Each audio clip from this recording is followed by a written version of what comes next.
The NCTE estimates that between 1/4 and 1% of the population is transsexual.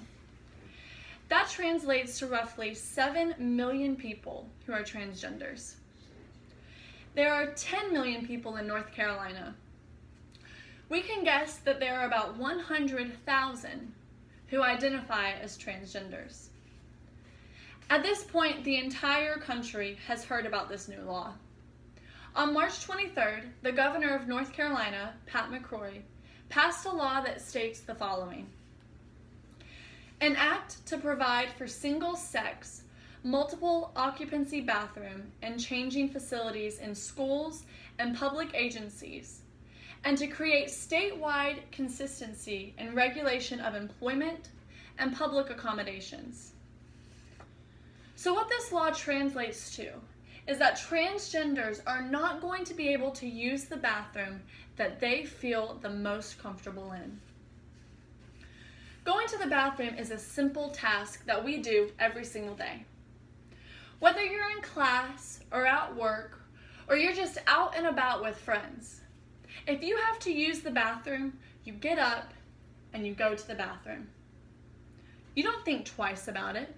You don't think, what bathroom am I going to go into? You don't think, when I go into this bathroom, am I going to feel uncomfortable in there? Am I going to feel out of place or like I don't belong? You just get up and you use the bathroom. With this law, transgenders are going to have to second guess. They're going to have to think about what bathroom they're going to go into. And when they go into that bathroom that they don't feel comfortable in, they're going to feel out of place, something that they fought to overcome. So what used to be a simple decision is now going to take an emotional toll on these people. This picture has gone viral since it was posted. James Sheffield posted this picture of himself in response to this new law that was passed.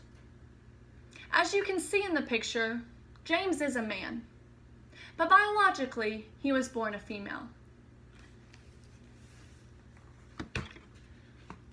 Because of this, he is not going to be allowed to use the bathroom that he feels the most comfortable in.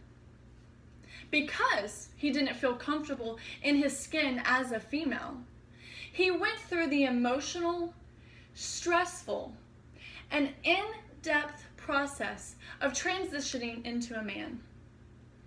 For those who don't know, transitioning is not a simple process. First, you have to seek out counseling in order to determine if you are even emotionally stable to go through this process. That right there alone should tell you the kind of process that they're about to go through. It's a process that you're required counseling in order to be able to go through it. After that, you enter hormone therapy, which takes a huge toll on your body physically. While you're going through that hormone therapy, you are still under observation to make sure that you are still emotionally stable to go through this. This is not an out-of-the-blue decision that people make. This is something that has been processed and thought out thoroughly. This is what they want for their life. This is something that they have made a decision for themselves, and it's something that they should not be punished for. For hundreds of years, we have fought to overcome slavery, segregation, and we accomplished women's suffrage, all of which were huge milestones in our history. These are things that people died for. These are things that people dedicated their entire lives to. Blood, sweat, and tears were poured into these huge moments. We're supposed to be a progressive nation, one that continues to move forward and accomplish great things. By passing this law, it's setting us backwards. It's taking us back into a time where people don't have equal rights, where people are told how to live their life. And if it's not in accordance with what they want, they're not allowed to do it. I have a dear friend who is a transgender. I have heard the stories of what it has been like to get where he is today. This year he moved to North Carolina, where he is now firsthand affected by this law. He is a normal person just like me. And he could ultimately lose his job because of this law. And that is wrong.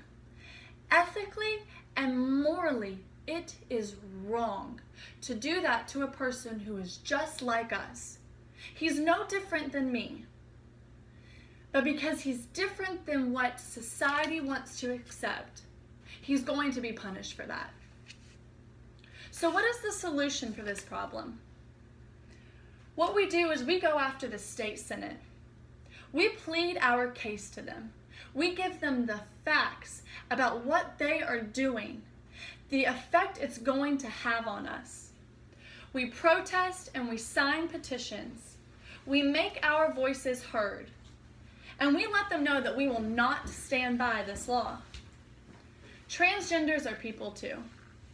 They are just like me, and they are just like you.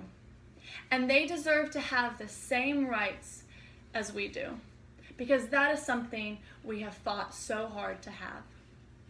Are there any questions? Is your only reasoning behind being passionate about this your friend? He had a very big impact on my my stance that I took on this. Just knowing what he went through, and knowing the kind of person that he is, I couldn't just stand by something like this happening to him. I know that you're moving back to Boone at some point in time, which is located in North Carolina. Mm-hmm. If this law isn't adjusted and you had a child that came out as transgender, how do you think that would affect you? I think it would make me even more passionate about it than I am now. I think it would make me be even more proactive to fight for my child and to make a change for my child. What would you tell someone who has a transgender child or something who's going into North Carolina, moving to North Carolina? I would tell them to stay strong, and I would tell them to fight. Are there any other questions? Thank you very much.